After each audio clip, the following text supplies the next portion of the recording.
A couple hundred years ago, the only thing you had to worry about was a hangover. You're telling me you're an investigator? More or less. Today, because of your curse thingy, you can't sleep with anyone. We're not a team. I'm your boss. Or else you might feel a moment of true happiness, You got a real addiction to the brooding part of life. lose your soul, Except for the bulk of it where I was nearly tortured to death. become evil again, You're a demon hunter. Road demon hunt. and kill everyone. It's fucking I fantastic. love that sound. Thanks, Cornelia. I always appreciate your perspective.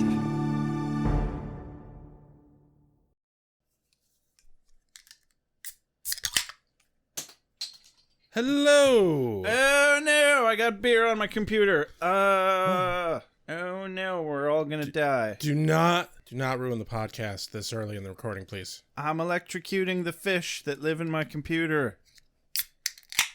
The computer fish, the electrical beer fish. I am pulling a pseudo Josh this episode. I have 2 beverages. Yeah, definitely only a pseudo Josh. Yeah, I mean, you're sitting over there with 4. Lightweight. Christ. Welcome to Ale with Angel. I'm Rex. I'm Josh. And today we are reviewing Season 2, Episode 11, Redefinition. Uh-huh. Is that an actual word? I believe it Redefinition? is. It's not just some Whedon-esque bullshit. Right. Look at all our Buffy speak. We're going to redefinition some things. No, I think it's a real word. That's good. That's good. Mm-hmm. So today on Bad Wine Tasting with Bad Wine, I have the worst of the bad wine ever. It's called Franzia. It came in a box that Rex found somewhere in a room for free. It was left by a guest at my work. I now work in like a bed and breakfast doing maintenance and turnovers and such. It was left. It was free. At least it's free. It's technically a Cabernet Sauvignon. I'm just going to see if I can take a sip without vomiting real quick. Huh. You know what? It's better than I was expecting. Because I could smell it coming out of the box. I've had vinaigrette that tasted more like wine than I thought that was going to taste like. But this is okay. So your review of that wine is not a vinaigrette. This tastes like Cabernet Sauvignon, like Trix cereal tastes like a banana. And that's all I have to say about that. Well, while Rex lets the cat out, or in, I'm not sure. I wasn't paying attention. I'm quite tired today. Hopefully I can get to God tier loopy by the end of this. We can only hope. If for no other reason, then we need as much entertainment as we can get. Yes, help me, Obi-Wan. You're my only hope.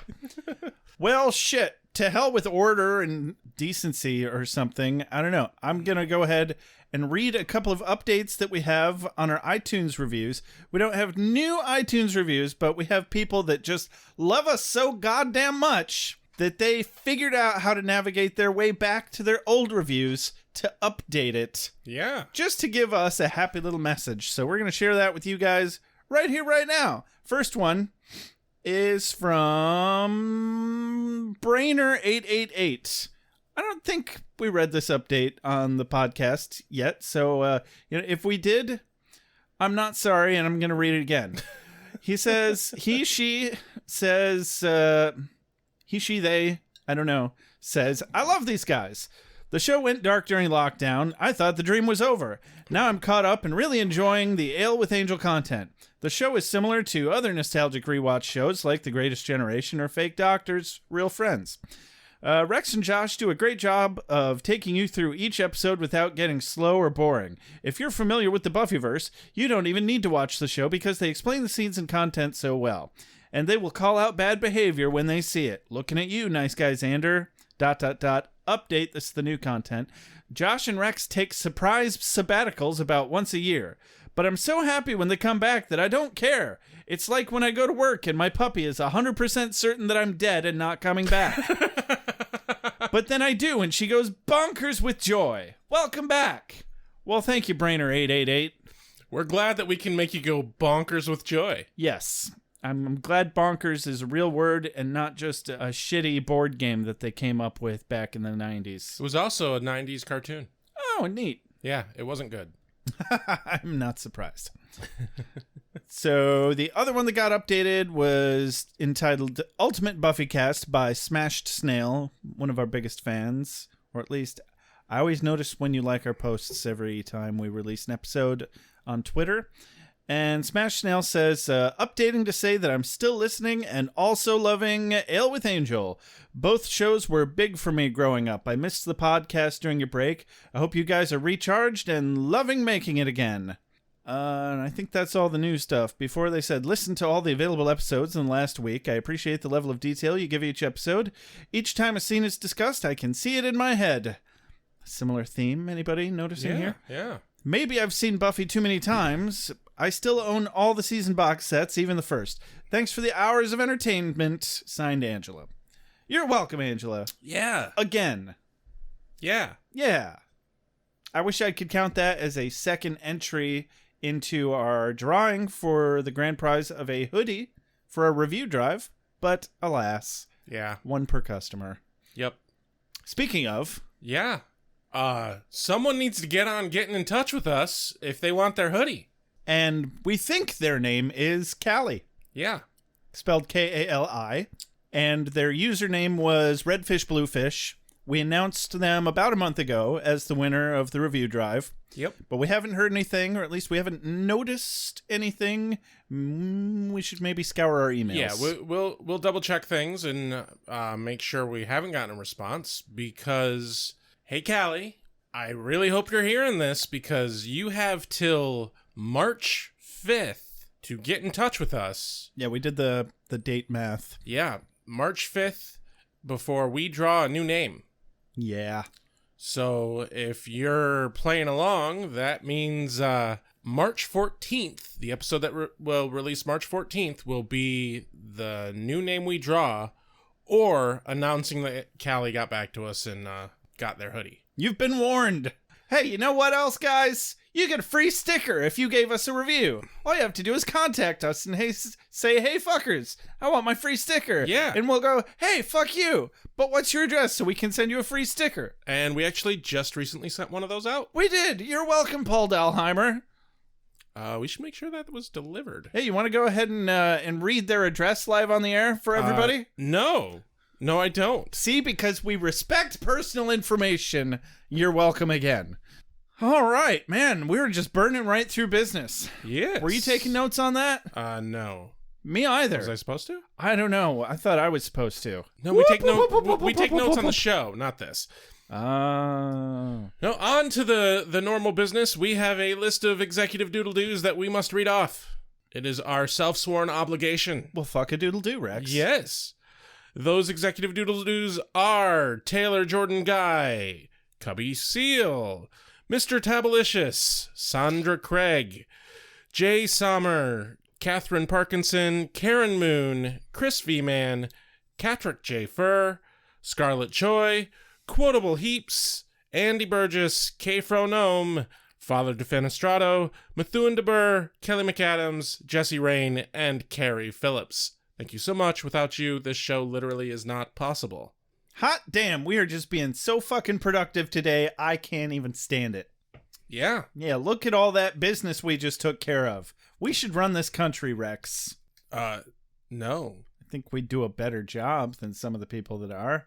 Yeah, and then, drive ourselves into an early grave. Yeah, we're headed there anyway. I don't want that stress. I don't see what the problem is. I would rather go live off in the mountains as a hermit. You should do that. I kind of hope to. I'll come visit on Christmas, Okay. but only Christmas. Well, Christmas might not work. There would be snow. Maybe It's the Halloween, mountains. too. And Sure. I'll just come live in a tree. Just throw some peanuts at me occasionally. Are you a squirrel now? I am going to wear a squirrel costume. Okay. As long as you wear the squirrel costume, because otherwise, what's the point? And it's going to be a squirrel costume made out of real squirrels. Oh, that's just wrong. That's just rude. How can you disrespect the squirrels like that? Yeah, seriously. That's just mean. Anyway, we need to get on with the show, and we have one more task on our list. I don't know what it is. What do you recommend, Rex? A mom synopsis. Oh, my least and most favorite. Joshua! What are you doing, Joshua? Wandering, cold and alone. Just a lonely, cold, dark, lonely, loner, lone wolf type. That's me. Get a hold of yourself, Joshua. Have you tried having a montage? That might help you get out of your funk. You see, the thing about montages, Mother, is that they don't really solve anything. They just soak up a minute or two of screen time. And sometimes they indicate the passage of time. Well, I could go for some passage of time. I don't know about you, but that's my favorite flavor of ice cream. Lactose, my worst enemy and best friend. It abandoned me long ago, Mother. I told you I'm a lonely loner. Wait the fuck up. Hold a second. What fucking hipster hellscape is this that you're getting ice cream named Passage of Time? And what the hell else do they have? They also have Nobody Loves Me Neapolitan and You Don't Understand What I'm Going Through Rocky Road, and my personal favorite, Why Don't You Just Eat Me? What flavor is that one? Vanilla. What are you, stupid? Oh. Wait, stupid. Hold on. That reminds me of something. Oh, right! This episode of Angel! Oh, yes, Joshua! Oh, my goodness, is Angel smoking in this episode? That's going to ruin his pretty face! Why would he do that? And why is everybody arguing and angry and sad about Angel being gone? He's right there! Well, as usual, if you'd been paying any attention, you'd know the answers to all of those questions. For instance, the episode starts right after Angel fired Wesley, Cordelia, and Gunn, and they all go their separate ways while Angel trains and prepares, presumably, for fighting Darla and Drew. But the Scoobies, sans Angel of course, all happenstancically meet up at Carita's for a night of drunken soul-searching and a little precognitive-driven demon hunting. Angel tracks Drew and Darla as they attempt to recruit a small gang of real go-getter demons that want to hardcore get their rocks off on pain, death, and widespread destruction. Angel catches up to this plan by killing all of their would-be recruits and setting a little trap for Darla and Drew while he's at it. It doesn't kill them, but boy does it sting! Meanwhile, Lindsay and Lila fret and squabble amongst themselves over who's going down over the whole massacre debacle. Turns out, neither of them, not yet anyway, and instead they both get promoted, together. Wesley and crew decide to continue operating Angel investigations with or without Angel, and Angel decides that's just plain dandy, because he's got bigger fish to fry. The end. Yeah. Woo! Ladies, gentlemen, spiny-headed looking creatures. As soon as the sun goes down, as soon as the sun goes down, Vampire. competition is a beautiful thing. You gave me an idea. Cool. I think I know what we can call them. Who?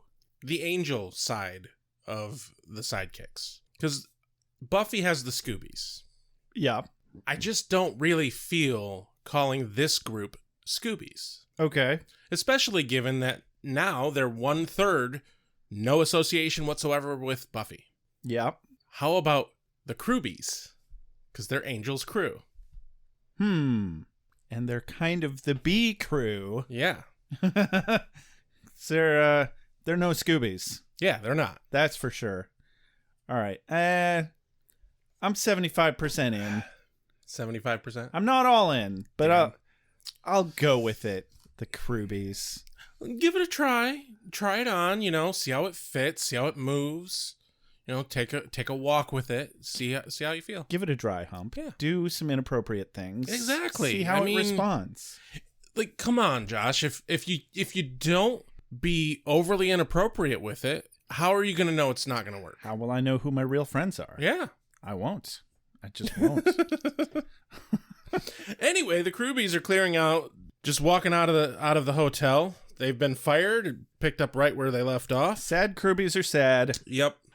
Pretty much the breakdown is Wesley tries to stay calm, Cordelia's super upset, and Gunn is just taking it in stride. He's just going to get himself a goddamn burrito. And you Yeah. know what? I had a goddamn burrito just a couple hours ago, and I approve this message. It's been a while since I've had a burrito. Well, stop it. I should get on that. Yeah. Why don't you order one right now? I can't afford it. That's the worst excuse. I mean, not really. Do you know how many burritos Jeff Bezos could buy right now?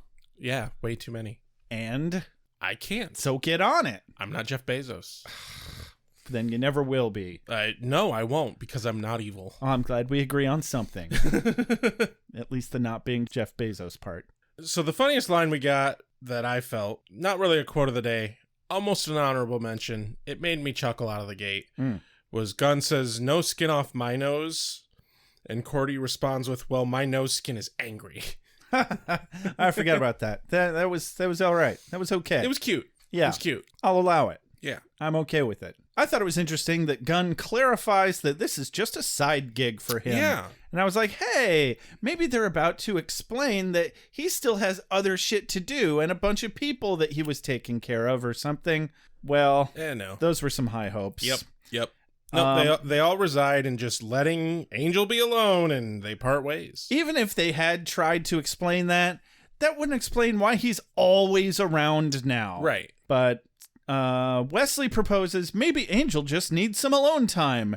And then they all slink away in 3 respective directions, carrying nothing but a half-full box of personal crap and a messenger bag each. As if they hadn't all moved into the fucking hotel to save an ass ton of money on rent. They really should have. What the fuck are they doing? Why in Christ's name wouldn't they do that? You can have as many rooms as you want. Yeah. Take a whole room just for storage. Have another room for an office. I mean, how many fucking floors is that goddamn place? You can have a whole goddamn floor. Exactly. Turn another room into your personal theater. Yeah. Turn another room into your personal library. Everybody gets their own personal library. Honestly, I think the writers really missed out on this fucking hotel. Yeah. They only show like a handful of fucking rooms and not the whole fucking hotel. And I just think it would be fucking hilarious if it became a running gag where they have a room for it. Yeah. Like, oh, well, we need to summon this type of demon. Oh, we got a room for that. Like, it's decked out in all we need. And we know that they were filming in an actual hotel that wasn't being used. Oh, really? Yeah. I didn't actually know that. Yeah. I thought it was just a set. Oh, maybe it was. I'd have to look Maybe that it is. up Maybe now. I fucking don't know. Well, I know they changed the setting to a hotel because they wanted space. Yes. I mean, that would be a fuck of a set. I feel like, so don't quote me, but I want to say that was a real hotel. At least the lobby is. Yes. So I bet the reason they didn't do that is because they didn't actually have access to all of the rooms. All right. That would defeat the entire purpose of filming in that wide open lobby. They wanted more space. They were too cramped in the previous office setting. Anyway, Josh, it's time to move on to more dramatic things. More dramatic? Yes. How could it possibly get more dramatic, Rex? Well, let me tell you, it's broody up in here. Oh, oh, honey, don't get me started. I need some more Franzia for this. That's how goddamn broody it is. Shit. It is. So Angel looks square into the camera and makes uncomfortably strong eye contact as he holds a box of nude drawings of Darla up to our faces and says, "God damn it, Darla, don't just see how broody I am." And then he throws the nudes into the fire. Yeah. This must be the old-timey equivalent of deleting all of the photos of your ex off of your phone. Yeah. But Which, by the way, if you are in a relationship, you have nudes of that partner, and they break up with you, you delete them. You do not own those. They do not belong to you. That is revoking of consent. Just putting that out there. I was going to say, at the very least, don't post them publicly. But Well, yeah. okay, that too. Just, you know, my mini PSA. But also, this happened before smartphones happened. Yeah. So, you know, you'd really have to go out of your way to take pictures. And he really had to go out of his way to draw some nudes. Yeah. I think when it's a drawing, it's not quite the same. Whatever. It's who knows? still her likeness. You know, this actually kind of gave me a little bit of a flashback, Josh. I don't know if you knew this about me, but I used to be an aspiring comic book artist. Of course I knew that. And How could I not know that? I was setting it up for the listeners. Oh, there is a fourth wall for you. Yes. I didn't realize. Sometimes. Huh. Go on. Anyway, the point is I used to draw a ton in high school, but I developed issues with my hands, tendonitis, and I have way more issues than that now. But Wow, this is some good backstory. yeah, and by the time I got to 11th grade, I couldn't really draw much anymore. My hand would cramp up and I couldn't hold the pencil. And due to some other details going on in my life, it was a fucking travesty. And I had set my plan on being an artist, and then that was taken away from me. And I remember very distinctly having a moment where I burned a stack of sketchbooks. Oh, well, for fuck's sake. Like 100 of them that were full. Oh, my. And That's- that is why I don't really have any artwork from my teenage years. Because you were so goddamn Yeah. broody. So I feel this. I do. Normally your tangents aren't quite so on topic. But Yeah. that you really brought that one around. I got my Adderall back. Ah. Yeah. That helps. I think you also just happened to have a story that really fit the scenario Yeah. as well. Yeah. So, cool. But no, I really felt this burning of the drawings. You know? It's an intense thing. It's Yeah. very different than burning photos. I wouldn't have been able to bring myself to do it. I don't like the permanence of that. It's like you never get to see those again. Well, I guess you're just not that dramatic. I have been before, and I've regretted it. And that's why I'm so scared to do it now. Oh, trust me. Because it's I torturous. very strongly regret like, burning those sketchbooks. Aren't you tortured enough, Angel? You've got more than enough space. Just stick them in a filing cabinet and forget about them for a while. Maybe it's just a very elaborate way of planning what he does later in the episode. Maybe he's casting He's a burning spell. effigies of Darla because he's going to burn Darla later. Exactly. Yeah, it's practice. Don't spoil it. You already did with the mom synopsis. Oh, yeah. What are you going to do? And my mom ruined that, or it was me. Yeah, anyway, this is a super overly dramatic scene. Yeah. Hate to break it to you, everybody. The mom character, it's me. I do the voice for that. Yeah, I think they know. I'd feel... I'm sorry. I bet it's like learning that Santa Claus doesn't exist. Or the Easter Bunny. Anyway, let's get on with this episode opening credits.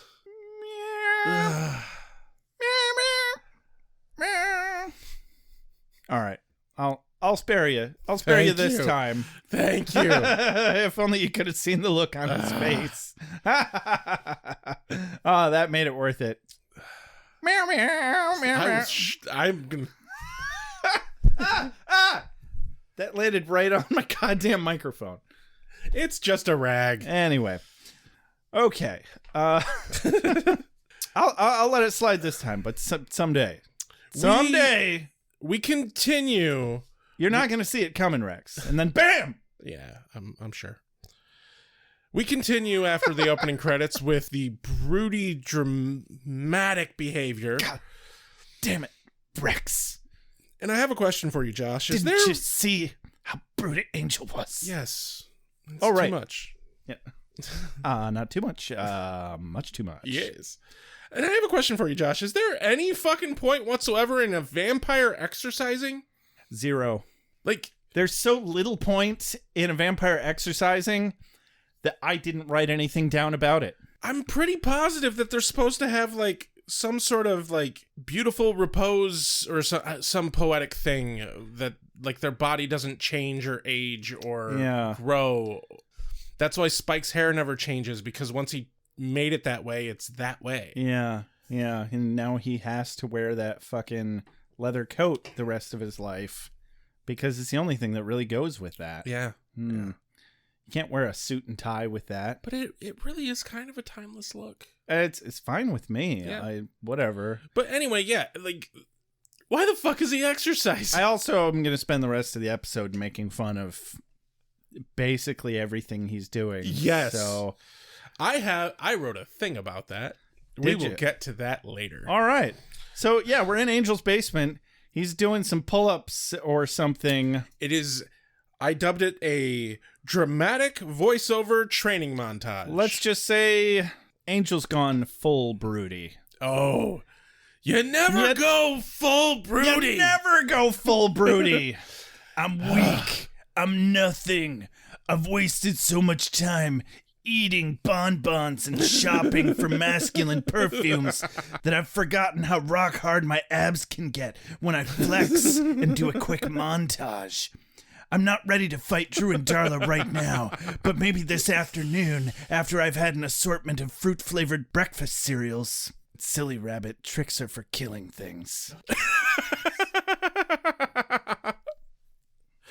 So I looked down at my notes as you were doing that, and I do not have good handwriting. The last thing he says is, I can't fight now, not yet, but soon.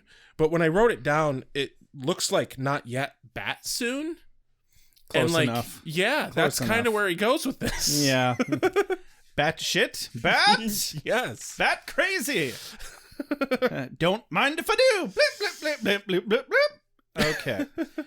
But yeah, long story short, he's training to fight Darla, presumably. I guess. I don't know. He's eating an assortment of fruit-flavored breakfast cereals. That's what's important here. I don't want to share my feelings. I don't want to open up. I want to find the guy that killed Tina, and I want to look him in the eye. Then what? Then I'm going to share my feelings.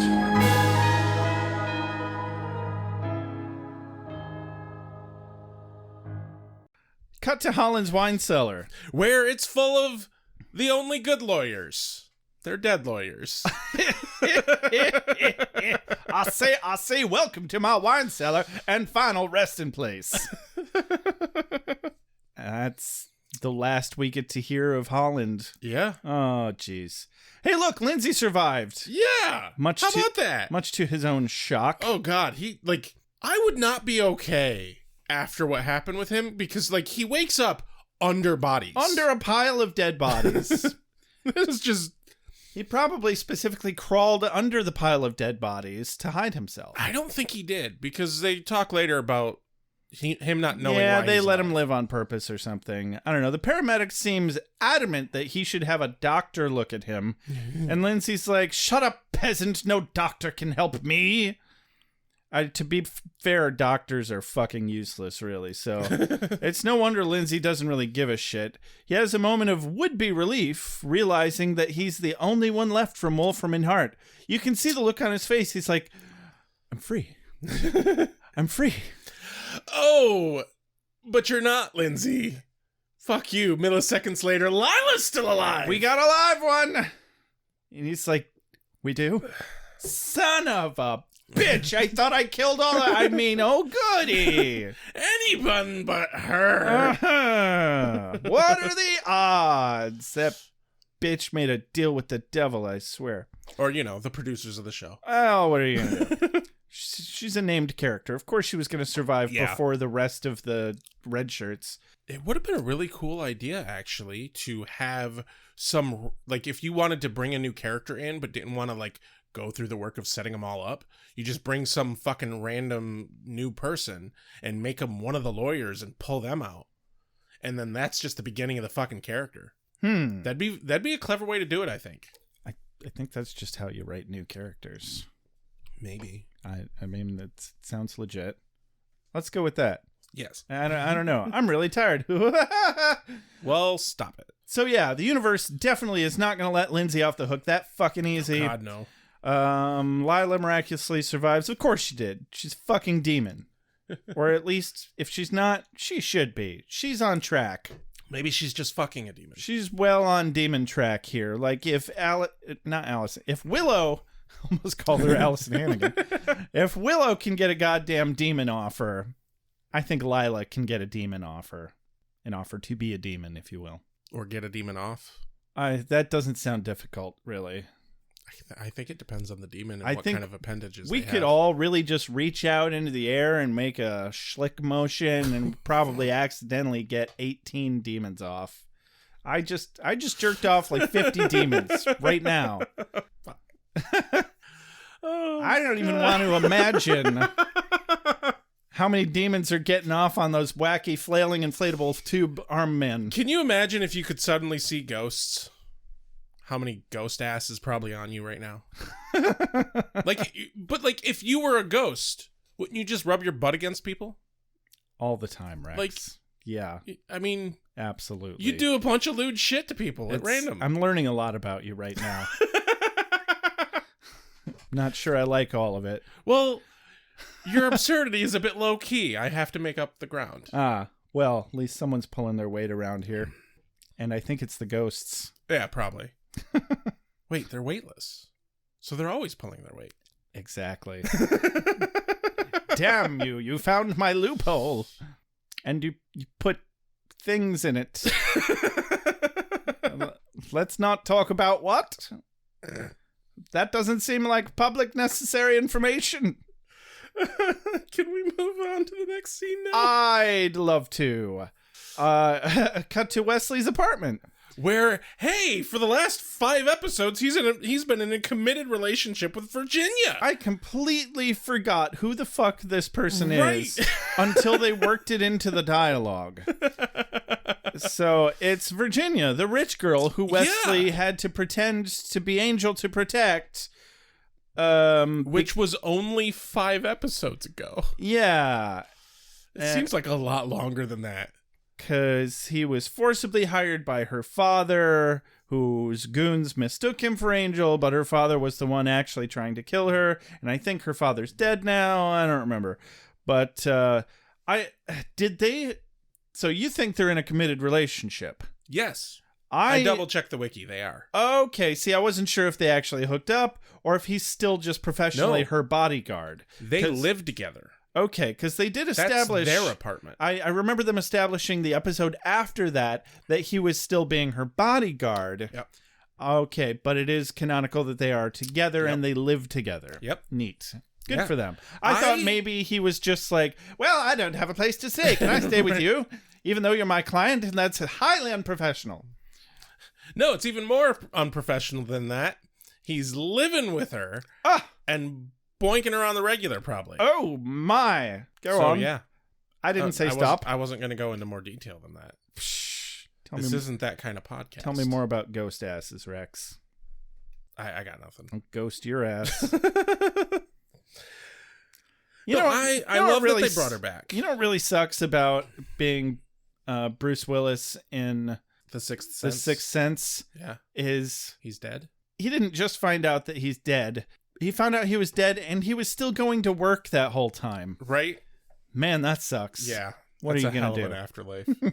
Maybe we're all dead. Oh, okay. Let's not go there. Sorry. I think Angel's broodiness is wearing off on me a little. Welcome to the seventh circle of hell. And heaven, whichever you prefer. Because bad is good, yeah? Yes. Yeah. Anyway, I love that they brought her back. I love having return characters that were small bit characters. Yeah, good for them. I'm glad they worked that in too. That was pretty neat. Yeah. Anyway, she thinks Wesley's going to find another job. No problem. Yeah. Wesley seems less confident than her. I had an honorable mention quote here. It felt so good. It was such a heartwarming quote because Virginia says to Wesley, "You're a renowned specialist in supernatural aid and rescue." And Wesley responds with, "No, I'm just," realizes what she says, "Renowned?" with a question. And her lines are few, but man, the look on her face when she replies with, "Well, to me you are. You saved my life." That woman has got it for him. Oh, yeah. Like, it's one scene, one line, but damn. Well, he made a hell of an impression on her. He did, in fact. Not only was he protecting her, he was pretending to be something that he was not, that was actually much more powerful than he is, but he still did it effectively. All right, he did an impressive thing. Yeah. She should be impressed by him. But yeah, Wesley's a little worried that he's kind of lacking a diversity of skills. He'll be fine. Yeah. I'm sure he'll be fine as well. For fuck's sake, he could get a job as like a regular fucking private detective. He could walk into any accountant agency and just own the place. Probably. I don't know. It's something banal like that. I hope I'm using that word right. I'm going to go with probably. You're fine. Yeah, you're fine. Definitely. Yeah, you're fine. Definitely fine. Definitely. On to another dramatic scene. Cut to Angel's basement. No, not his badonkadonk type of basement, but his literal hole in the ground underneath the hotel that he owns. Hey, Josh. Yes? I wrote a thing. Oh, dear. Are you ready for this? No. I can't wait to hear your thing, Rex. In a world of monsters and demons, there is only one man who stands between us and the apocalypse. Well, there's also a woman who also does the same thing, but she's not in LA, nor is she a vampire, so it doesn't matter for the purposes of this trailer. Anyway, yeah, there's one man in LA who's a vampire, who stands between us and total destruction at the hands of lawyers. Evil lawyers. In broody and dramatic lighting, he stands alone because he fired all of his hired help. Wait, what? He fired all of his help? Because he feels he can do better alone? But in the other scene, he was talking about how he's not strong enough. But now he is? What, he's been working out for like a day? And he's a vampire, isn't he? Like supernaturally suspended repose or something like that? Would working out matter? Come on, this makes no sense. Can I speak to the writer here, guys? This really doesn't sound like a hell of a thought-through story. What the fuck? I mean, that's like his stomach blood on the ground back there. Is that even possible? Oh my god. This whole fucking scene is so over the top dramatic that it hit that honest trailer twinge in my head, and I'm like, I have to fucking write this shit. All right, well, guess what time it is, Rex. It's time for dueling bad voiceovers. Because you also wrote a thing? You hit the nail on the head. Broody voiceover time continues here. I don't like fighting things from a distance. That's what cowards do. And Wolfram and Hart are cowards. I like to punch them in the pectoral majoris, then stab them in the stomach with my sword up close, and then make them feel bad about it while they recover slowly in the hospital. And then, on the day they're supposed to be released, I sneak in through their window and I stab them in the throat while I make them watch bad sitcoms on the TV behind me. Because there are no good sitcoms. Everybody loves Raymond. More like everybody loves somebody to stab in the throat at the hospital after recovering from a brutal beating that is not at all a ranged attack. Soon, though, I'm gonna get him. I'm coming to get him through the sewers with my sword and my abs. I'm gonna get him. There's got to be something particularly special about a scene that it strikes that note in both of us that we just had to write something. Today on Ale with Angel, vote on your favorite bad voiceover. Who won today's bad voiceover battle-off? Rex or Josh? The winner gets a free sticker. Sure. Yeah. We know how much you all love free stickers. Yeah. So much so that I'm not terribly worried about it. There's nothing so lovely as dreams. Everything's in them. Everything hidden. Open those chambers and you can truly understand someone. And control them. Anyway, yeah. Voiceover training, dramatic leaving, going through the sewers.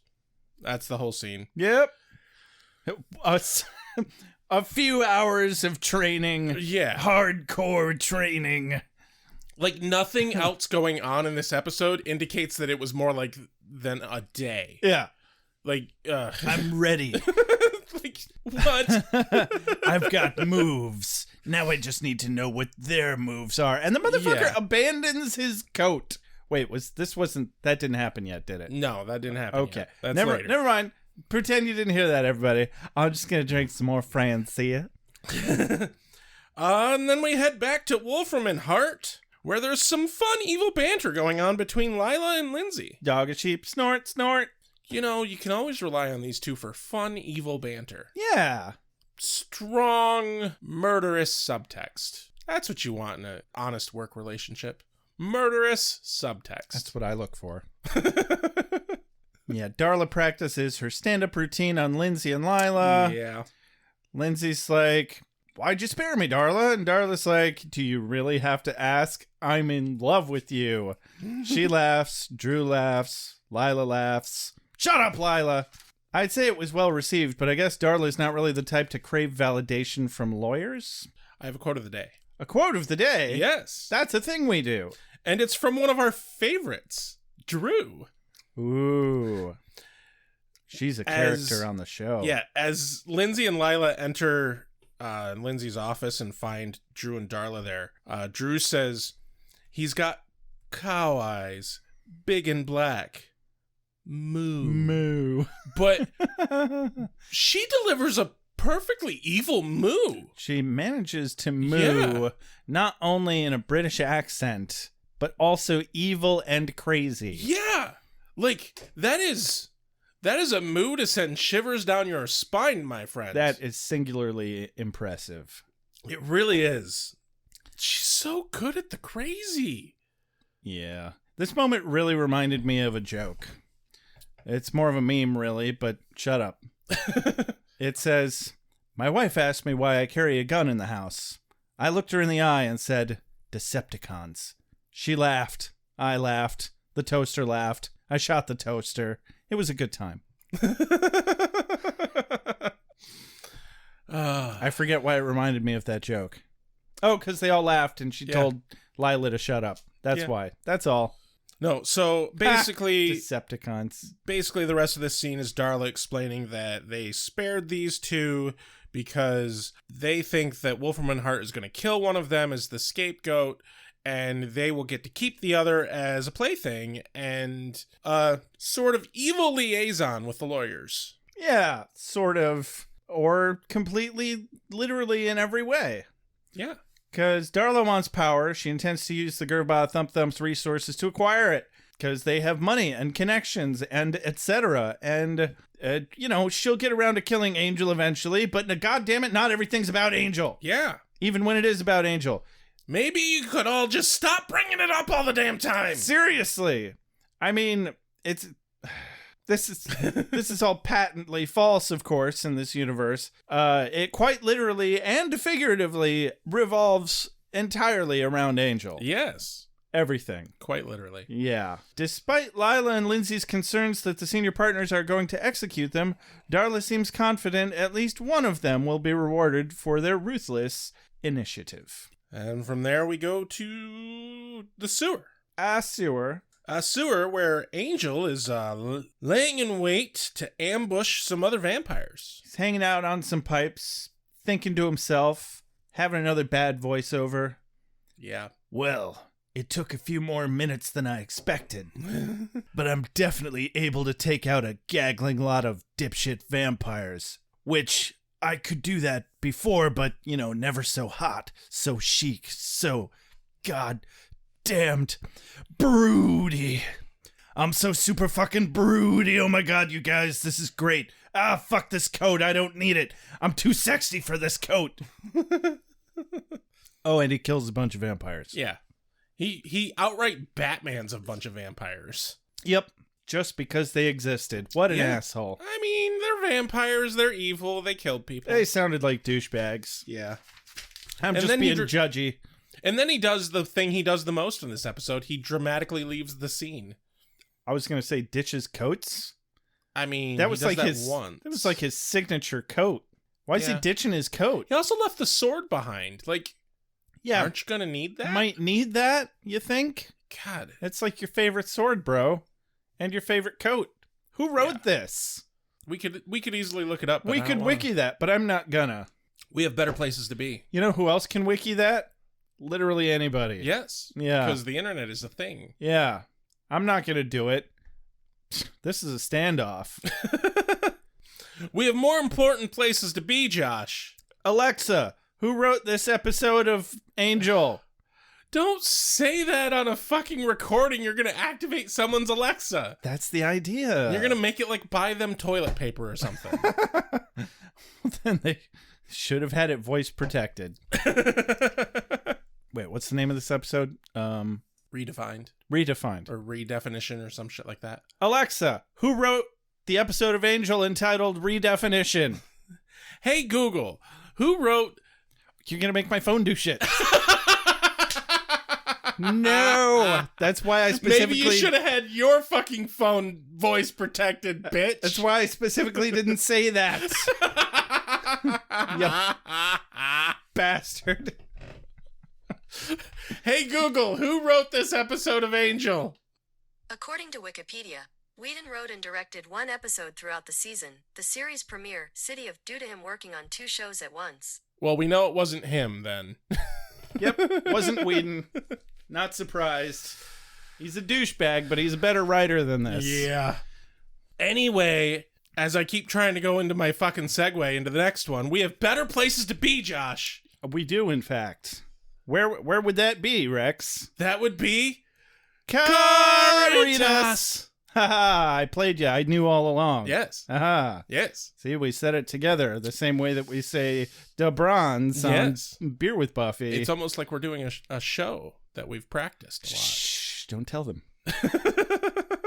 No, we arrive at Caritas and Lorne is singing. Singing a song. I didn't write down what song he was actually singing. It's that one song that the old lady sings on Mrs. Doubtfire on the piano while she's babysitting the kids. Oh, fuck. I haven't seen that in a long It's time. also in Moulin Rouge.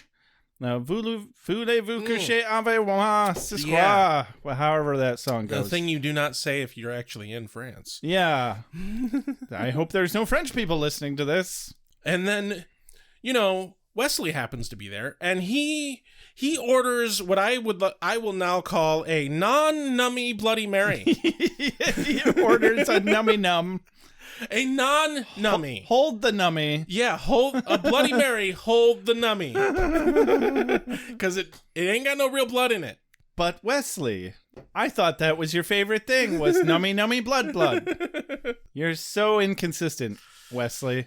I think it would have been very appropriate if they had, gave a little bit stronger of a callback to that line, given that, Virginia's also in this episode. Well, they left it for us, Rex. And I can be okay with that. Man, he is the worst kind of vampire. He's the fake kind. What an asshole. The not vampire? Yes. I know a couple of those. Well, rephrasal, I should say I knew a couple in high school or some shit. Am I one of them? No. Have you ever actually legitimately thought you were a vampire? Or pretended to be a real vampire? No. Yeah. I've thought about it. I actually know a couple of people who, I don't know if they thought they were vampires or just were pretending to think they were vampires. That seems much more likely. Either way, it's super twatty. Yeah. That's fun. If you're 13, 12, 7 even. Anyway, Wesley's doing what I would do in this situation, which is trying to psych himself up for having to do karaoke. Yeah. I would be in the same boat. Oh crap, I need to do this to figure out what I'm supposed to do, but I don't want to sing in front of people, goddammit. See, that's foreign to me, especially because he's there to do it for a utilitarian reason. He's not there for the emotional, social validation of singing in front of people. Right. So, who even gives a flying garbage fuck what anybody thinks? He could do what Angel did, go up there, sing 2 lines, and be like, all right, now make with the goddamn fortune telling. and let's save everybody from this hideous, hideous show. Yes. No, but as he's about to psych himself up, he sees Cordy, who's here for the exact same reason. And they pull the old, hey, what are you doing here? Me, what are you doing here, gag? And they're both there to sing and have their destinies read by Lorne, still only known as the host. Yes. And they act like it's the most embarrassing thing. And then enter Gunn. Oh, look, Gunn's there too. He was just being macho. Yeah. He's got no other job. No people. They all moved on. They probably replaced him. Like, hey, you're always busy doing other things for money. Fuck you. They found a new leader, and it was one of the other people that was also... Wow, I got nothing. So they call him out on this whole side gig story, and rather than being concerned with what in the fuck happened to his entire goddamn village worth of people that he was taking care of, Wesley's more interested in what goddamn song he's gonna sing. And obviously, because Wesley's white, he wouldn't have a clue what song it was anyway. And that's fair. It's correct and funny. Yeah. They went there. Anyway, they all agree that they're pathetic and Angel's a douche, and Cordy sarcastically hopes that he's happy in his demon world, not having anybody to talk to. I can hold a note for a long time. Actually, I can hold a note forever. But eventually, that's just noise. It's the change we're listening for. The note coming after and the one after that. That's what makes it music. Cut to Angel having what looks to be a good time. And somebody to talk to. Yeah. Weird. Well, you always have someone to talk to if you're torturing them. Absolutely. And I'm so glad that they did this really original joke thing where they say one thing and then the opposite of it happens at a smash cut immediately. We've never seen that technique in this show before. I never fucking realized how goddamn much they rely on that. Every fucking episode, they do it at least once, if not twice. If not twice. It really wasn't starting to bother me until it started to bother you, so I blame you. Yeah, that tracks. That's usually how it fucking works. But yeah, he's having a grand old time dipping this guy into the sewer water. We know this guy. We have seen him before in a different episode, I believe. He's Merle. He's usually at Caritas. Merle! He's an information broker. Oh, okay. And, rather than paying for information, I think Angel thinks he can get a discount. He's paying for it with ultimate swirlies. Don't like having your head dipped in toilet water? How about a river of raw sewage? Yeah, nice clean toilet bowl water sounding pretty good now, isn't it, you sick fuck? I mean, Angel, come on, man. You can't swirly someone who doesn't have hair. You don't have to have... Oh, is that why they call it a swirly? Because it swirls your hair? Yes. I thought it was just because the water swirls. So what about your hair? It swirls your hair. So? That's why it's a swirly. Okay, but I thought it was about sticking somebody's head in toilet water. No, it's about sticking their hair in toilet water. Okay, I'll take your word for it. I've never heard that personally. It was just about... Have you ever been swirlied? No. Okay, then. Luckily. I think I'm the expert here. I'll give you that. Anyway, so this guy, Merle, he gives it up that Drew and Darla are trying to assemble some kind of crew. Yep. And the only place they haven't been to yet is that little bar and bite club on La Cienega in Washington. So Angel leaves him hanging, literally, with no Great Dane to make up for how much he sounds like Shaggy.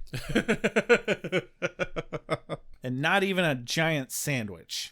It'd be difficult to eat a giant sandwich hanging upside down, though. And I wouldn't want to eat it, until I had a shower after that. Or at least wash your hands. At least wash your hands, definitely. Yeah. Any amount of ingesting sewer water, you're going to have a bad time. Okay? Yeah. I mean, he probably already has those diseases being dunked in the shit. Literally. Like you guys. I totally have dysentery. Cut to an underground demon fighting ring. No, we can't talk about this. We should just move on to the next scene. Oh. Rule number 1 and 2, we can't talk about Demon Fight Club. Is that rule number 2? Or It's is it rule number 1? 1? And rule number 2. But they're two separate rules, right? Rule number 1 is you don't talk about Fight Club. Rule number 2 is you don't talk about Fight Club. Okay, yeah, but that's rule number 2. And rule number 1 is you don't talk about Fight Club. Is you don't talk about Fight Club, yes. Yeah.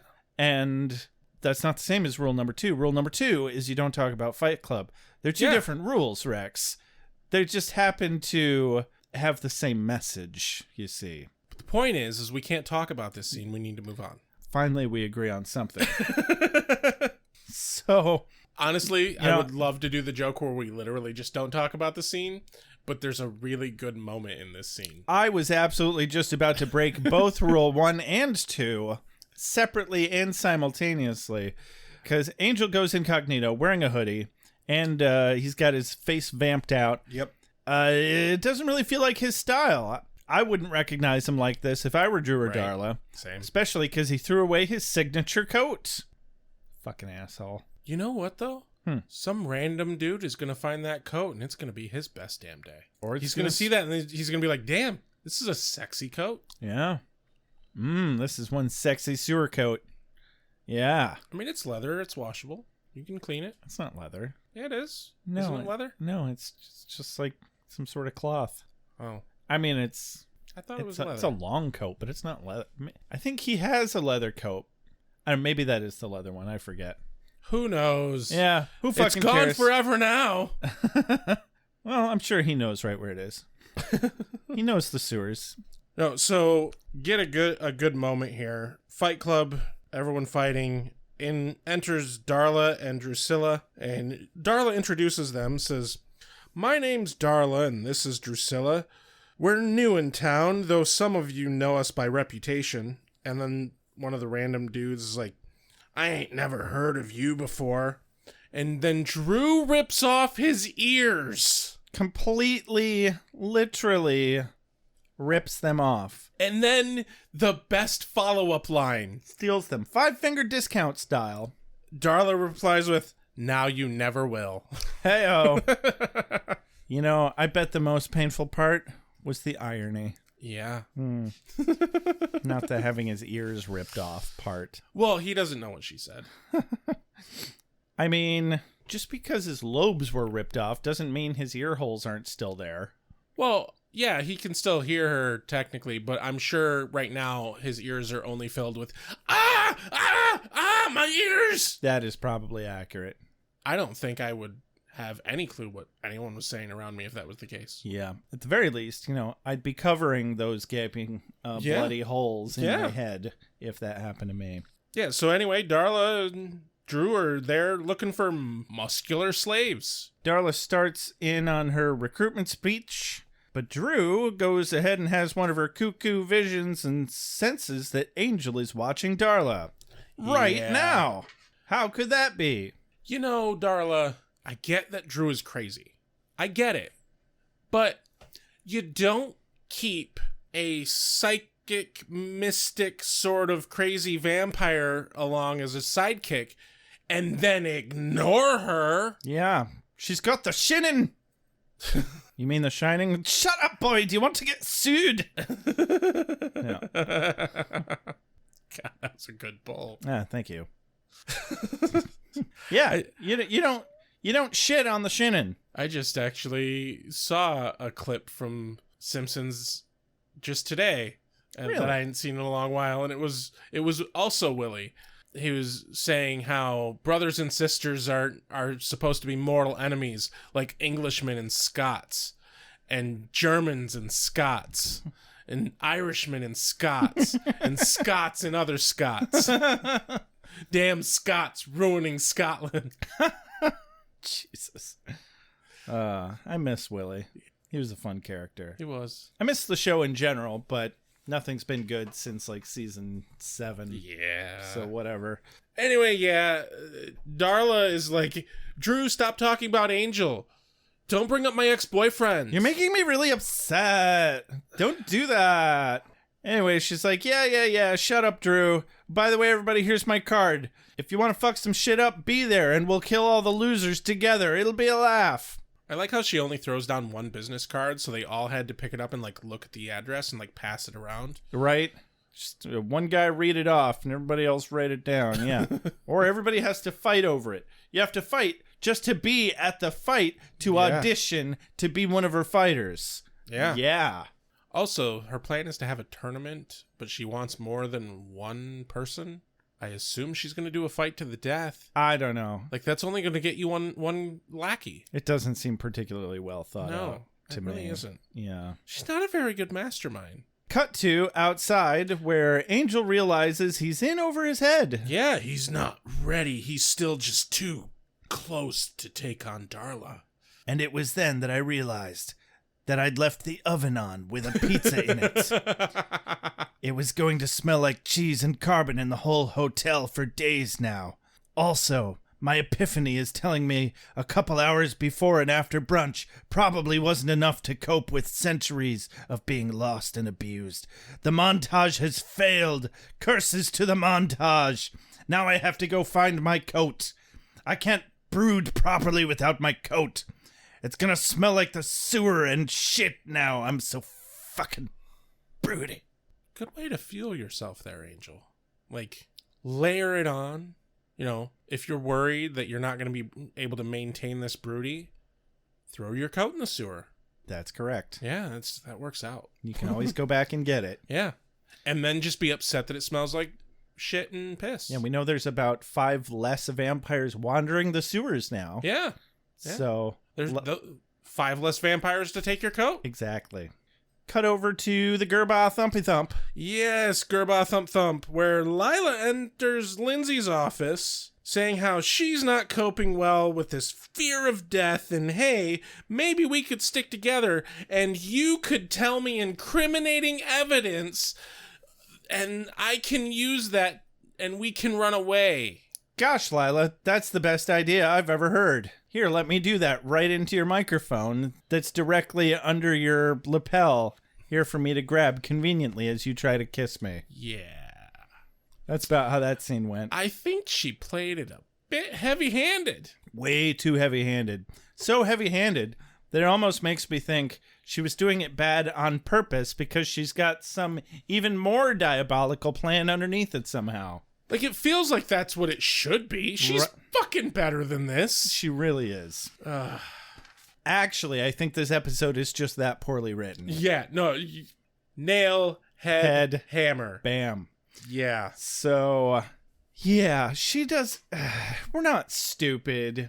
You don't magically go from Ice Queen to Damsel in Distress just because the cards are down. Yeah. I mean, she's done such an excellent job of dominating and demeaning Lindsay overtly and in subtle ways, which have effectively maintained their professional relationship. But then she tried to kiss him. I was like, come the fuck on. There was no bigger dead giveaway. How fucking desperate must she be in this moment? Yeah. Because, obviously, not even Lindsay fell for it. Right? How long have they fucking worked together? He knows what she's about. A couple of years at least. Yeah. Honestly, I thought she was going to try and stab him in the gut as soon as he got within arm's reach. Honestly, that'd have been a really good way to do it. It sounded like what she was leading up to. I mean, sure, it's not really their style. They're lawyers. They don't get their hands dirty. But desperate times, desperate measures. Yeah. Shank a bitch. There you go. Why not? That's the solution to the problem. Be the last one standing. Take your fate into your own hands. But no, she had to go for the old, oh, Lindsay, you're so smart. You would know which files to steal to have leverage, and we can just run away together. Yeah, because that's what Lindsay wants. Yeah. Anyway. For fuck's sake, he had a chance to run, and he didn't take it. He stayed by choice. Mm-hmm. She fucking knows this, actually. Mm-hmm. So, there's still a place in this world for traditional research. Even a solitary soldier such as myself recognizes that a free exchange of intelligence benefits the common struggle. Oh, also, I brought in your mail and newspaper. Anyway, back to Caritas, where there's some drinking and blaming and drinking and blaming and arguing and fighting and drinking and blaming. Drinking, fight. Hey! Yeah. Yeah. Exactly. Exactly. Yeah, Wes and Cordy and Gunn take turns blaming each other with flimsy shit for their situation. Cordy blames Wesley for being too negative. They blame Gunn for not being supportive of Angel's leadership. Gunn blames Cordy for not having enough visions to distract Angel from his obsession with Darla. They bicker and then smash cut to them all singing We Are the Champions. There's one line from their bickering that is just excellent, purely out of context. Go on. And that is Wesley saying, "My ass is not pansy." Ah, yeah, I did enjoy that, yeah. Because Gunn calls him a pansy ass. And that's his response. My ass is not pansy. Yeah, keep a flag on that for the quotes of the day, because I really didn't write any down for this one. There was another one. Hard. There was another one you said earlier that I liked. The Moo? Yeah. Yeah. It's between those two so far. Yeah. All right. Thank you for keeping track of those. But yeah, they start singing We Are the Champions. Well, just before that, Lauren stopped by to be like, hey, right. Crazy kids, you want some more drinks? Yeah. And I'm like, yeah, that's what they need, Lauren. You're a good host. He knows what they're here for.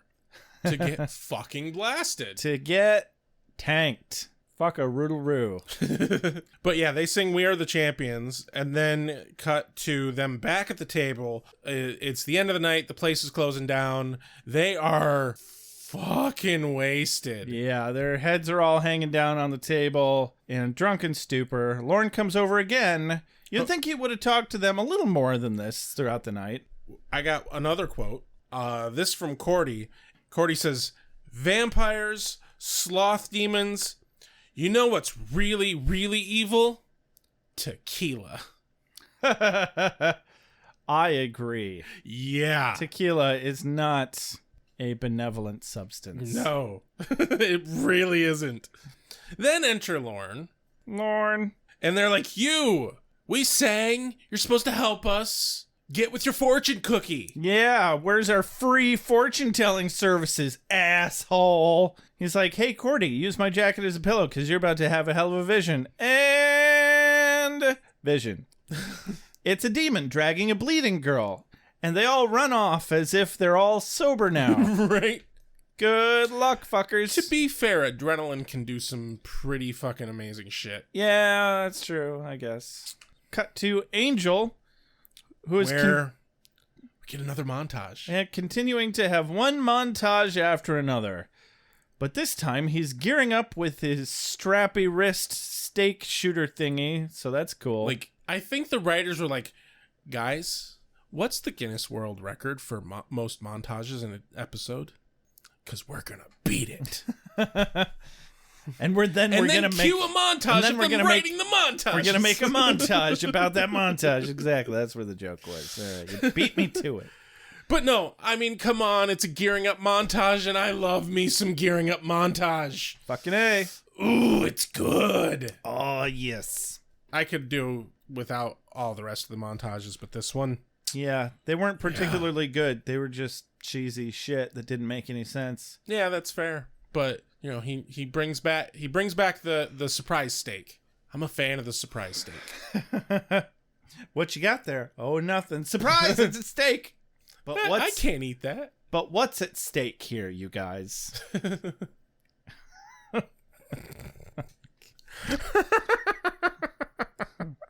Oh, we're getting punchy.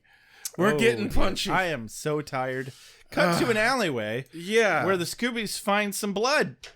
Yeah, and, you know, Wesley pulls out his rogue demon hunter skill set. Yeah, where he trips into the wall and discovers some more blood. You know, the fact that they didn't see that blood first off just shows how way too drunk for this thing they are still wasted. I don't care how much adrenaline's flowing through right you. Like it might give you a few minutes, 10 15 minutes tops of some lucidity, but you're still fucking wasted.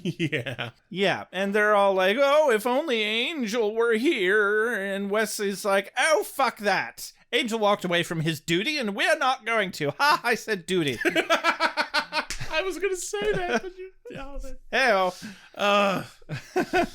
So, yeah, like you said, he starts to science the shit out of that alleyway. But, you know, first he accidentally puts his hand in some gick on the wall, prompting them to look up and find where the blood trail leads. Which is up. Seemed pretty simple. Yeah. and it goes into an abandoned warehouse. It's always an abandoned warehouse. God, why can't demons kill people in pleasant places? Because pleasant places are populated, probably. I mean, then there's more people to kill. Hey, that's a good point. Oh, well. It's not a pleasant place. It's a warehouse. So gets to climbing, motherfuckers. Cut to somewhere else in LA where we see Drew and Darla leaving a bar. Uh-huh. Darla's stressed out, and Drew continues to badger Darla about Angel.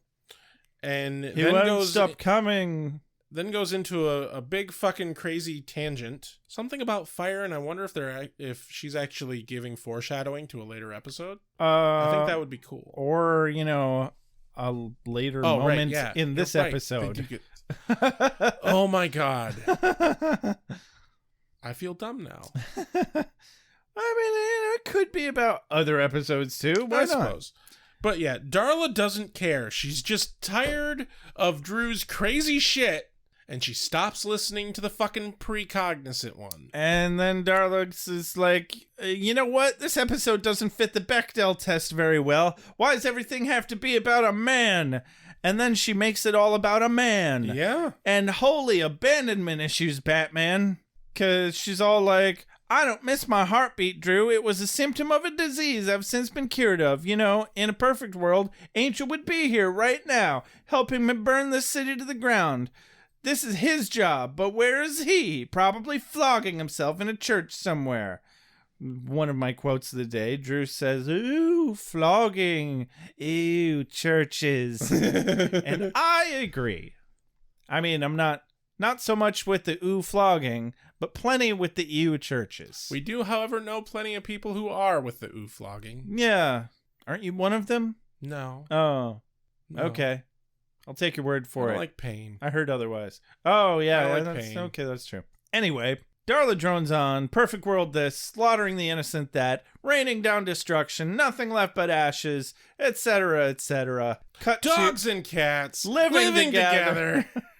together. Cut to a gate behind which is many demons. Yes. And we get a dramatic entrance of Angel into this warehouse, and then it cuts away. Angel approaches said gate with a duffel bag full of whoop ass.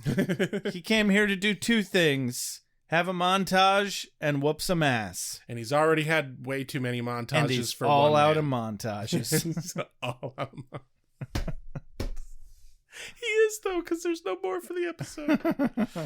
So, God. Cut to a warehouse. The warehouse where the Crewbies. Yes. Not the Scoobies. Yes, the Crewbies enter, and they get jumped by a demon. An evil demon. Evil? It's scaly and everything. But beyond that, a nice little garden path. But beyond that, evil. That's been a while. Yeah. Oh, jeez. They almost get their asses handed to them. Almost. But then Wes just gets his shoulder chewed on a little bit. And then Gunn kills it with a stool. Really? With a stool? Yeah, well, he takes a stool, breaks the stool on the thing, and then takes part of the stool and stabs it in the head. Oh, with that's it. right. Yeah. And they find the girl that was in Cordy's vision. And she's fine. Well, she's bleeding a bit, but, she's alive. She seems pretty lucid, and they decide to take her to the hospital. Yeah, and they won. Yeah. Yeah, that's a thing that happened. As they all should be, they are all literally surprised that they're alive right now, and they won. Wesley's a little worried about passing out from his shoulder gash. I'd be more worried about it getting infected, frankly, since it was a bite. Right. Or turning him into one of those kinds of demons. There's seem to be a lot of things that's how they make more of their own kind, is they bite things and don't kill them. Yeah. For instance, werewolves, vampires. I could go on. Actually, no, I couldn't. Theme in mythology. I know, right? Yeah. Yeah, bite things and they turn into you. That's the theme. So what you eat is what you are. That's how you make children. It's like you are what you eat, but it's backwards. It's what you eat is what you are. I'm way too tired to process that. This is too much information. All right. On to the warehouse again. Yeah. Oh, the other warehouse. Yeah. There's two warehouses. This is like a garage, I guess. So, where the demon recruiting location warehouse. Yes. where Drew and Darla are walking up and they're doing some chatting about Wolfram and Hart and Angel, and Drew really likes the feel of the place. It's got good mojo. Evil mojo. She wants to buy it, but there's that pesky little thing, money. Yeah. You know who has money? Not us. Lindsay and Wolfram and Hart. Yeah. Yeah.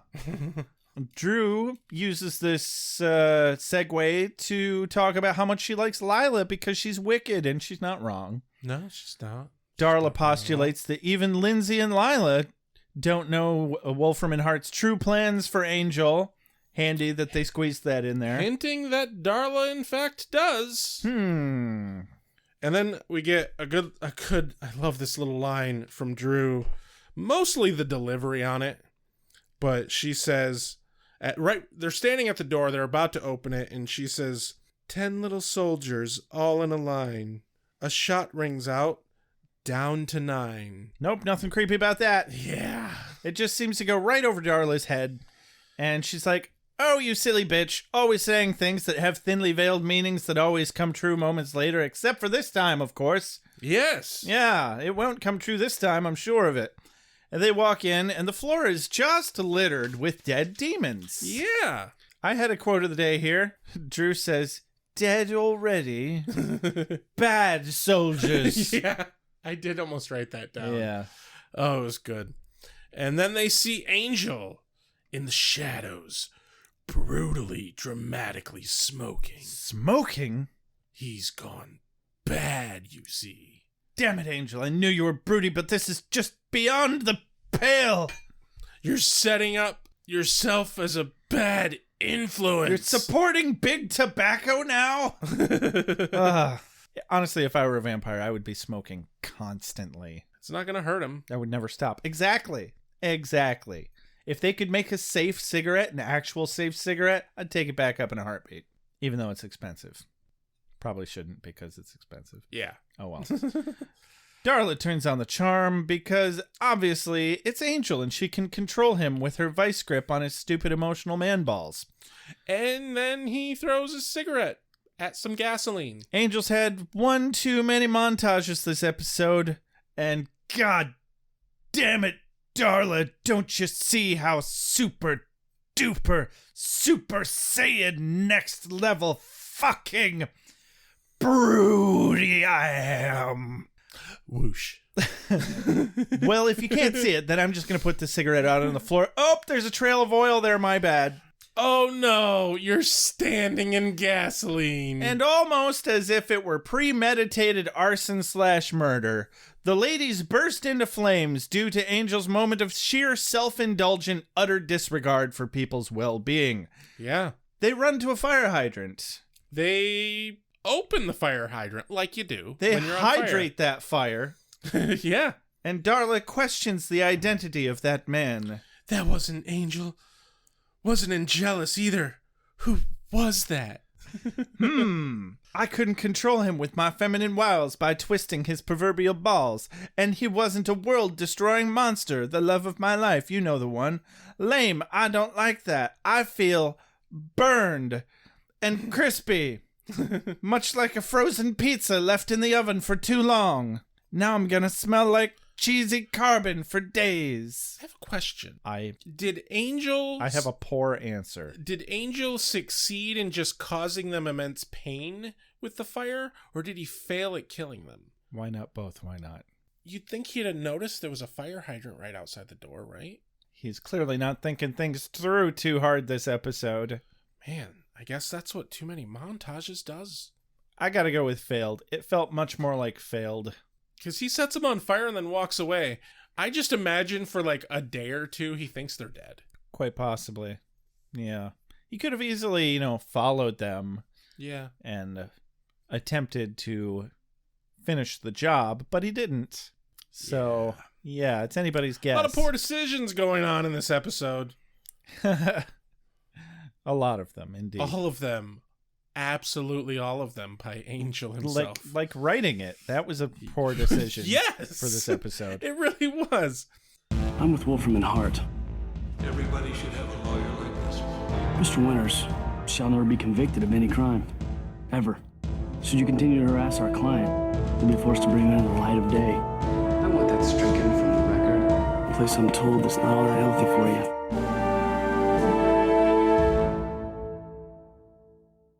Let's cut over to the dog as sheep snort snort. Yes. Where Lila and Lindsay, very mopily I might add, enter a meeting. I actually looked up who this guy was. We will apparently see him again later. His name is Hunt Acree. Oh boy. He's an executive of Wolfram and Hart. And he makes it a point to tell them that they're both dumbasses, they both do shitty jobs, they've both fucked up left and right, so, hey, even though you're not remotely qualified for this job, we've decided to give you guys co-vice president seats of special projects. What a twist!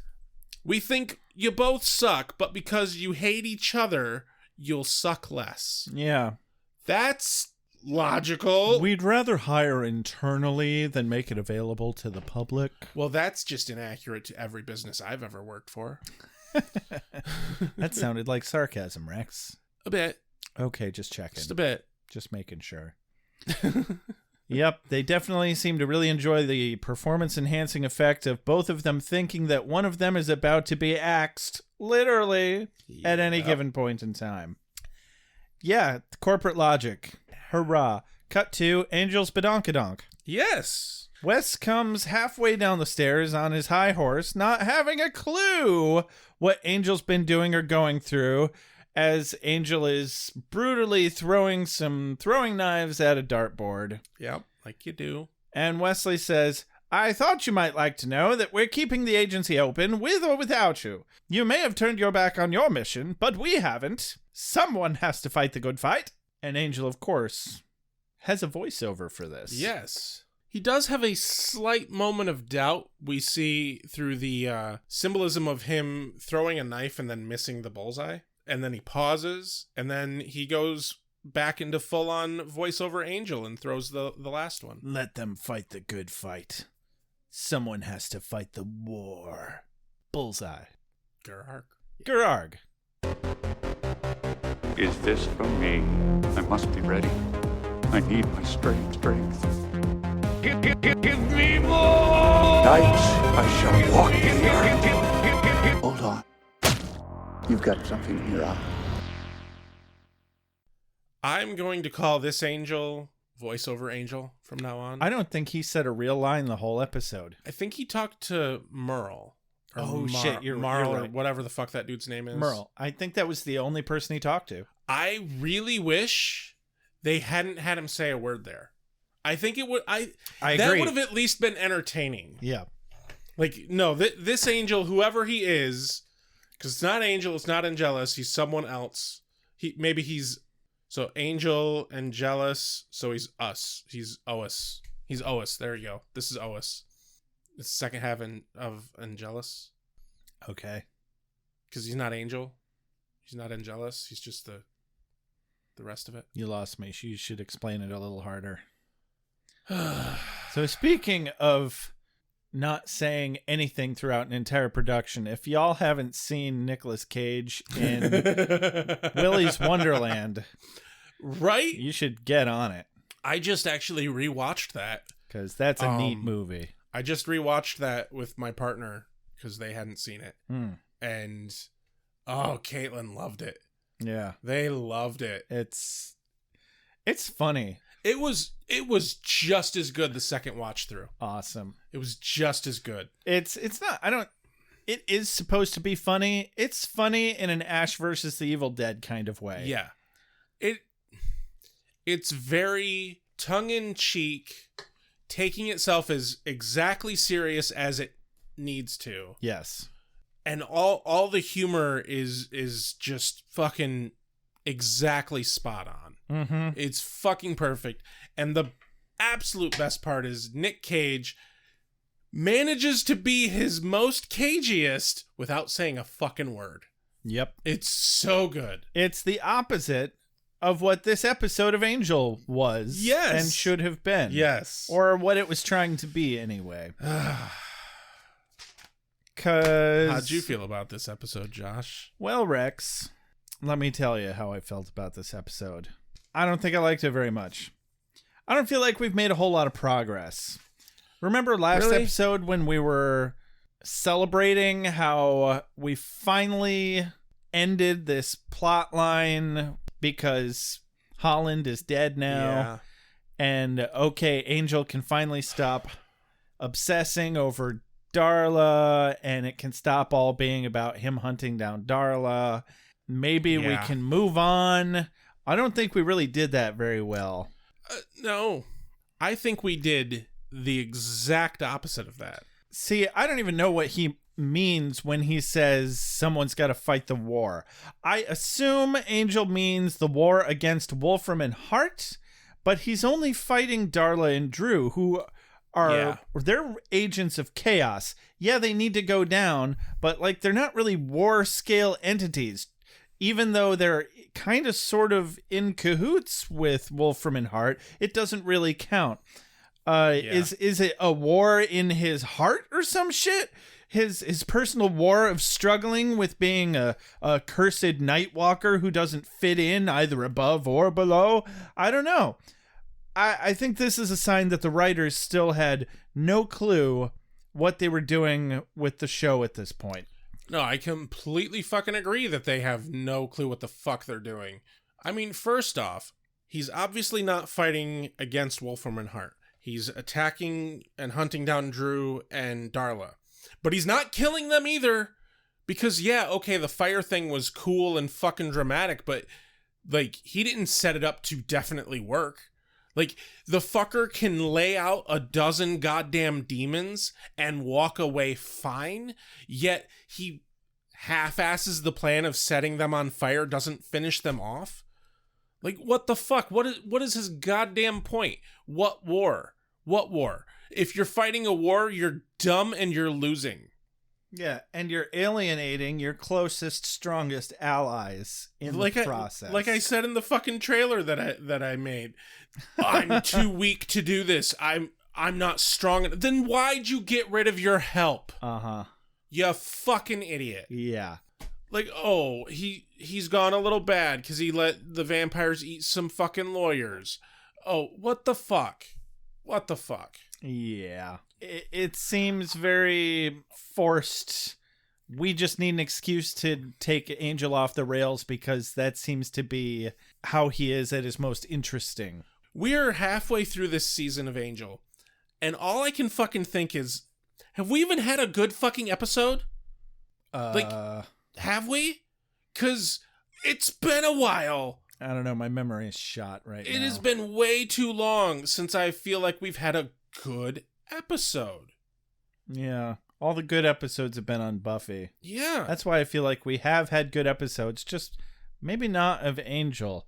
I'd have to go back, read some notes, listen to an episode, rewatch some episodes, and I'm just not going to do that. Yeah. But definitely the last few have been getting redundant.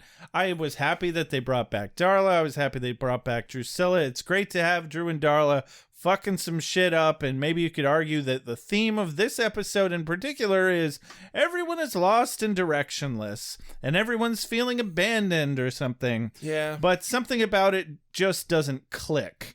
And, yeah, that's how I felt about this episode. It just didn't click. You know what I think it is that is not clicking for me? Huh. Last season, the, feeling it left us with in the last season, and the feeling it came into this season with, was that they were a family. They were fighting together. They were warriors in this battle, side by side, and they were fucking there for each other.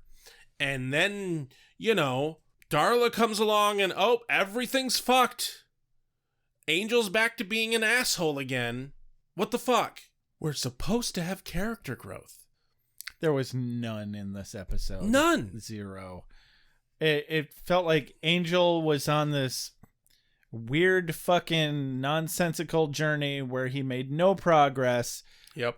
He thought he made lots of progress in a very short amount of time, and then realized he didn't make any progress in a very short amount of time, and then failed at being Super Broody Man. Yep. And Wes and Cordy and Gunn all felt like a C story when there was no B story. Right? Except there was There was a D story, though, and that was Drew and Darla. And then the E story was Lila and Lindsay. Yeah. There was... It was such a shoddy plot line on this episode. And I'm hoping they bring it back together. I know they do at some point. They have to. They find direction at some point. I remember really more seasons. I remember really liking the show, and I doubt that that's going to change, but boy, is it sure taking a while to kick in. Right. Like, yeah, there were some rough episodes in the first season, but fuck. Right. Yeah. This has just been a long fucking slog. I thought there was a point towards the end of the first season where we were like, hey, I feel like they know what they're doing with the show now. Yeah. And it feels like they lost it again. Yeah. Because they definitely did. I can't even remember what that was about when they found it. I'm so outrageously burnt out on these fucking Darla episodes that I can't even remember the good show. Yeah, seriously. Anyway, enough of that. What's your quote of the day? There's not a whole hell of a lot to choose from. I guess I'm gonna go with Wesley saying that his ass is not pansy. Very nice. Yeah, my ass is not pansy. I just not purely out of context. I just like that. But also, like, his delivery of that was so serious. The whole tone was everyone was bickering and everything, and then Gunn says that, and he, like, looks seriously at Gunn. He's like, my ass is not pansy. You have hurt my feelings. It was a good moment. I'm going to have to go with Drusilla. Moo. The most evil of moos. The evilest damn moo that ever mooed. Okay. Honorary second is Drew saying, dead already. Yeah. Bad soldiers. That right there feels to me like how if I set something down and I don't want it to fall over or something, I tell it to stay. Like, even inanimate objects, just set it down. Stay. And it falls over. Bad inanimate object. Yeah. Good times, great oldies. All right, everybody, this has been another episode of Ale with Angel. Don't forget to follow us on Twitter at Beer with Buffy. Like us on Facebook. Come on over to www.beerwithbuffy.com. You can shop for stuff. You can find all of our episodes on there. There's some links for other stuff probably, and mainly go to our shopping mall and buy some stuff. We have hoods and stickers and hoodies. Yeah, we don't have hoods. No hoods. Zero hoods. No, go to our store. We have black bags for you to kidnap people. That is correct. Handcuffs. Beer with Buffy themed handcuffs, because we don't kink shame here at Beer with Buffy. All the stuff that you're too embarrassed to buy at the store or afraid that you're going to get flagged for, we've got it. But it does, in fact, have our logo on it. So yes, you're going to have to deal with that. And you'll also have to deal with the fact that we will post a very big picture of your kinky shit on the package. So if you don't want a dildo that says Beer with Buffy on it, you can just give us your money instead. All you have to do is go to patreon.com/beerwithbuffy and buy our cat naming perk. If you don't have a cat to name, that's fine. Make one up. We won't know. Excellent segue. One of the other best things you can do to help us out is review us on iTunes. Yeah. Guess what? It'll enter you in a drawing to get a free dildo with our logo on it. Did I say dildo? Because I meant hoodie. Give us 5 stars. Please. You can, if you have any questions, comments, or concerns about the questionable content of Beer with Buffy, you can email us at beerwithbuffy@gmail.com. We'll probably agree with you. You can also tell us off on a voicemail at 269-743-0783, or even just text us some extra questionable shit. I hope it's not a link, because I'm not going to click it. Right? Yeah. Don't click questionable links in your email. Don't click the cloaca or the kawaka, the bird butt. You know. Fuck-a-doodle-doo. Come on, all you doodle-doos, you know what I'm talking about. All right, extra special shout-out to JJ Treadway for all our opening, closing, and transitional music. This has been a clusterfuck of an episode of Ale with Angel. I'm Josh. I'm Rex. And, yeah, we're not sorry. Best outro ever. You are the Slayer, live. I make allowances for your years, but I expect a certain amount of responsibility, and instead of which you enslave yourself to this cult. You don't like the color?